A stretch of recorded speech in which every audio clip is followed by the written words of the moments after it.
And it's Ross's reading time. And it's Ross's reading time. Hi again, this is Ross. This is Ross Merrick, Ross's reading time. The big RRT, ready in action. Here we go. This is my room, by the way. It's a lovely little room here. We are into chapter 35 of Don't Sweat the Small Stuff. And it's all small stuff. It's by Dr. Richard Carlson. And the late Dr. Richard Carlson, he's no longer with us.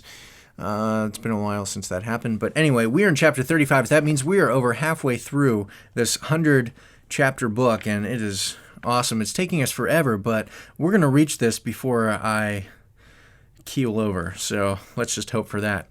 Anyway, this chapter is entitled Look Beyond Behavior, and it's a good chapter. All these chapters are good, so I hope you guys glean something positive out of this, and here we go. Have you ever, look beyond behavior, have you ever heard yourself or someone else say, "Don't mind John, he didn't know what he was doing"? If so, you've been exposed to the wisdom of looking beyond behavior. If you have children, I do not have children. If you have children, you know very well the importance of this simple act of forgiveness. If we all based our love on our children's behavior, it would often be difficult to love them at all. If love were based purely on behavior, then perhaps none of us would have been loved as a teenager. Ain't that the truth? Wouldn't it be nice if we could try to extend the same loving kindness toward everyone we meet? Wouldn't we live in a more loving world if, when someone acted in a way that we didn't approve of, we could see their actions in a similar light as our teenagers' offbeat behavior? This doesn't mean that we walk around with our heads in the sand, pretending that everything is always wonderful, allow others to walk all over us, or that we excuse or approve of negative behavior.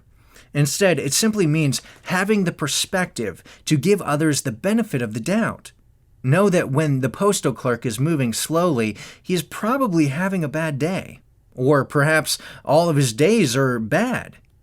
When your spouse or close friend snaps at you, try to understand that beneath this isolated act, your loved one really wants to love you and to feel loved by you.